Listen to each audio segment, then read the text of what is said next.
Hello বন্ধুরা, আমার channel উষা লগ্নে আপনাদেরকে স্বাগত জানিয়ে আমি এখন একটি নতুন ভিডিও নিয়ে হাজির হয়েছি। এখন আমি বলবো ব্রহ্ম মুহূর্ত সম্বন্ধে কিছু কথা। আপনারা সবাই জানেন বা অনেকে শুধু এই শব্দটার সঙ্গেই পরিচিত ব্রহ্ম মুহূর্ত। আমাদের সবাইয়ের জীবনে এই ব্রহ্ম মুহূর্ত কথাটি বা এই সময়টা খুব গুরুত্বপূর্ণ। আমি এই সময় সম্বন্ধে কিছু কথা বলবো। ব্রহ্ম মুহূর্তে এই 5 কাজ অবশ্যই করবেন। মা লক্ষ্মী নিজেই খুশি হয়ে আপনার ঘরে আসবেন। ব্রহ্ম মুহূর্তই বা কী? কি ঘটে এই ব্রহ্ম মুহূর্তে? ব্রহ্ম মুহূর্তে ঘুম থেকে ওঠার বৈজ্ঞানিক ব্যাখ্যাই বা কী? ব্রহ্ম মুহূর্তে কোন কোন কাজগুলি করণীয় এবং কোন কোন কাজগুলি নিষিদ্ধ? ব্রহ্ম মুহূর্তে কি সকলেরই ঘুম থেকে ওঠা প্রয়োজন? ব্রহ্ম মুহূর্তে ঘুম থেকে উঠে কোন মন্ত্রগুলি জপ করা উচিত, যে মন্ত্রগুলি আপনার জীবনে সাফল্য বয়ে নিয়ে আসবে? মূল কথা, ব্রহ্ম মুহূর্ত সম্পর্কে আপনি যা যা জানতে চান তা সব কিছুই রয়েছে আজকের ভিডিওটিতে। প্রথমে বলবো ব্রহ্ম মুহূর্ত কী। ব্রহ্ম মুহূর্ত বলতে আমরা ঠিক কী বুঝি? ব্রহ্ম কথাটির অর্থ ব্রহ্মা তথা বিশ্ব, আর মুহূর্ত কথার অর্থ সময়। ব্রহ্ম মুহূর্ত কথাটির অর্থ ব্রহ্মা তথা বিশ্ব, আর মুহূর্ত কথার অর্থ সময়। ব্রহ্ম মুহূর্ত কথার অর্থ হলো এই বিশ্বের সময়। আমাদের সংস্কৃতি অনুসারে এই সময়কে সৃষ্টিকর্তা ব্রহ্মার সময় হিসাবে ধরা হয়ে থাকে। ভারতীয় সংস্কৃতি অনুসারে 24 ঘন্টাকে মোট 30টি মুহূর্তে ভাগ করা হয়েছে। একটি মুহূর্তকে 48 মিনিট ধরে ধরা হয়ে থাকে। দিনের 15টি এবং রাতের আরও 15টি মুহূর্ত ধরা হয়েছে, আর রাতের 14তম মুহূর্তকে ব্রহ্ম মুহূর্ত বলে উল্লেখ করা হয়েছে।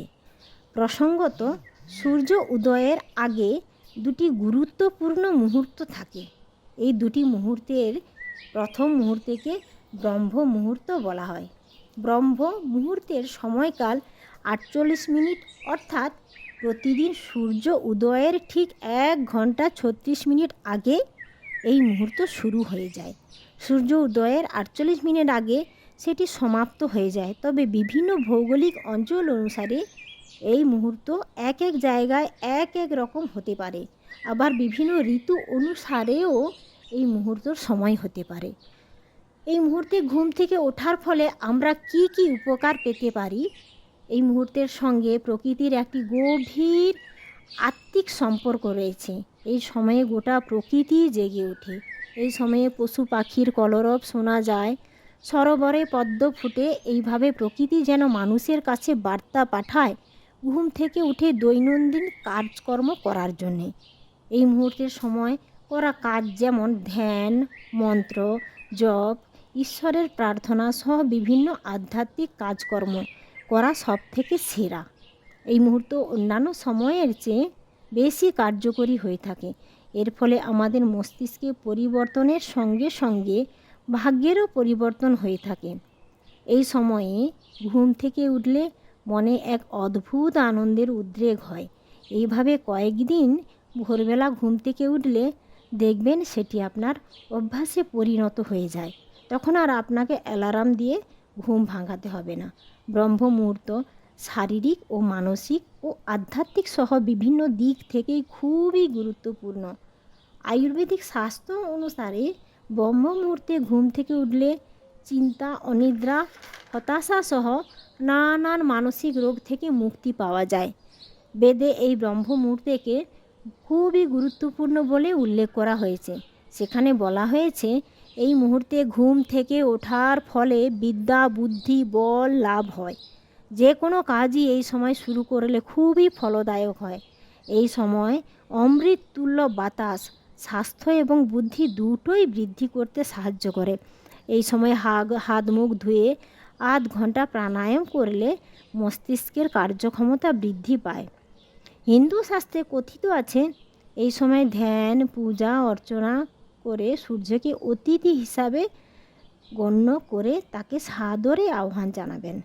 কথায় বলা হয়েছে, উঠে প্রথমে গুরু মন্ত্র জপ করবেন, তারপর জপ করবেন গায়ত্রী মন্ত্র, এরপর জপ করবেন মহামৃত্যুঞ্জয় মন্ত্র, এরপর বিষ্ণু মন্ত্র জপ করতে পারেন। তবে আমি বলবো আপনার ইচ্ছে মতো যে কোনো ঠাকুরের মন্ত্র বা স্তুতিও আপনি জপ করতে পারেন, যা আপনার মনকে আনন্দ দেবে, আপনার মনকে অনেক আশ্বস্ত করবে, শান্ত করবে। যারা আধ্যাত্মিক চর্চা করেন তাদের জন্য খুবই গুরুত্বপূর্ণ এই সময়। তবে যারা শিক্ষার্থী বা যারা নতুন কিছু শুরু করতে চান তারাও অবশ্যই এই সময় ওঠার চেষ্টা করবেন। তবে আমি তো বলবো সবাইয়েরই এই ব্রহ্ম মুহূর্তে ওঠা উচিত। একবার যদি উঠেন তাহলে দেখবেন যে সারা দিন আপনাকে কত এনার্জেটিক লাগছে, কত মাইন্ড ফ্রেশ লাগছে। আর আমার বন্ধুরা, আমার এই পরের ভিডিওতে আমি চৈত্র পূর্ণিমাতে আমাদের বাড়িতে কিভাবে রাধা মাধবকে অন্নভোগ নিবেদন করি তা দেখাবো। ওই দিন আমাদের বাড়িতে বালক ভোজনও করানো হয়, আমি তার ভিডিও দেখাবো। আমার চ্যানেল সাবস্ক্রাইব করে পাশে থাকবেন, তা কি আমি আরও নতুন নতুন ভিডিও নিয়ে আসতে পারি। আচ্ছা, আপনারা কি কোনো দিন বসন্ত রাসের কথা শুনেছেন? আমরা তো সবাই জানি শরৎ পূর্ণিমাতে শ্রীকৃষ্ণের রাস নৃত্য হয়।